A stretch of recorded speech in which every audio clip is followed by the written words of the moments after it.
here is the piece that we just did. I can probably bring you out to here, make it bigger so people can see. How's that looking? I can't really see what you can see other than my screen. So Yeah, we're seeing. this is the piece I did for the 150th running of the Derby that I was talking about. Um, Depending on how large Wait, it's showing up where you're at, if you can that see it. we're seeing the animal piece. Oh, okay. Let's see this. How about that? Is this There you better? go. Yeah, there it is. Okay. I made the screen larger and it took it out of the share mode. Okay, that should hopefully be about as big as I can get you. So this is the piece I did for the 150th running of the Kentucky Derby. This is what you get to win. If you end up picking the right horse, that's going to win the live action Derby moment on Saturday that runs. Most expensive 3-minute horses.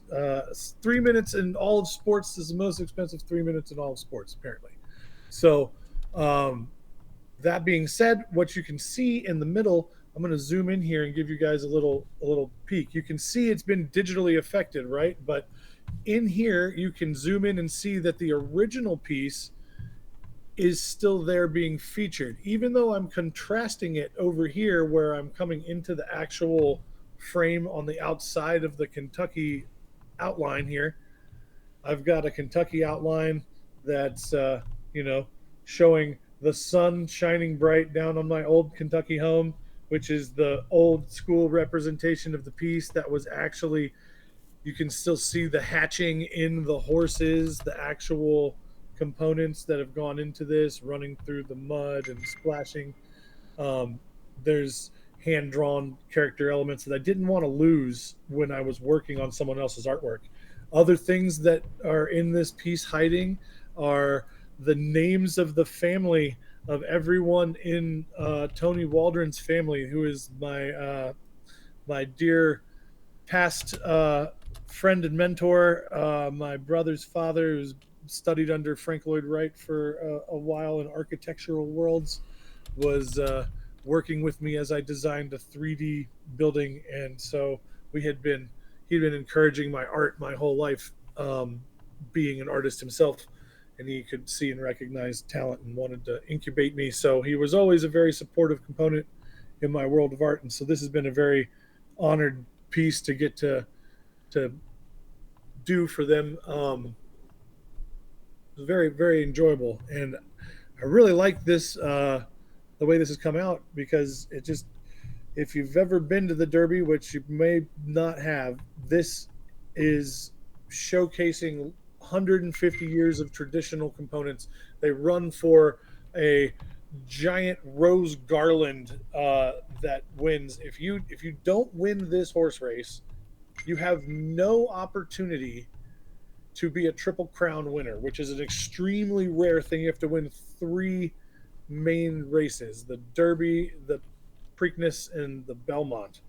And to win all 3 is like, I don't even know. It's like God mode for being a living horse. So it's very sought after. And because we're the first leg of that 3 horse race, if you don't win ours, you have no chance of being a contender. So we kind of inadvertently gatekeep that triple crown honor. But regardless, this is the piece we're working to win. Um, we wanted to feature things like, this is the Derby horse, actual. I hid the actual trophy that you win, but this is one of the main components, and so are these side handles there. And wanted to give a little taste of different components. We also do a thing called Thunder over Louisville that happens to start this 2 weeks of celebratory madness before this short little horse race. We blow up an exuberant amount of fireworks, something to the tune of like $2 million worth of fireworks get blown up in 20 minutes.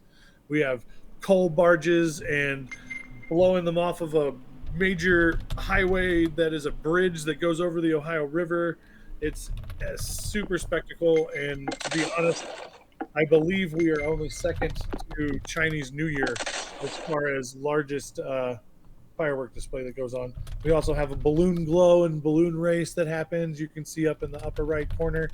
The bugler. If you've ever seen a horse race and you hear him go, bum, bum, bum, bum, bum, bum, bum, bum, bum, bum, bum, that is what these notes are being played out of the bugle. And so I did them in color scaling range because of the fact that as the light changes with a spectral effect, it will work its way through the color changing spectrum. So it should play each note in like a motion format as it is changing colors in its final form, which is going to be fun to see, which we have also not actually even done yet because we are waiting until after the race. So those are just some of the things that were done. Again, the main piece that was done was in here, in this little sweet spot. And so I've added all around it and contributed to it and all of the layers. This, I believe this hit 895 layers in Photoshop. Slightly less than some of my other masterpieces, but I was a little shocked to Awesome. hit that high of a mark anyway. Man, this is awesome, but unfortunately we had hiccups and we had to start late. We got to switch. Man, No worries. this is great. We got all weekend. You can definitely show more on the screens and stuff, just not in the official stream. We have social blocks, whatever. Thank you so much, Jumbie and Tara Mike. You guys are just I love the art. I love all the stuff you do. For real. Thank you, Break Man. We appreciate you having us. We'll hopefully slip in and see you guys some more here over this weekend. Yeah, man.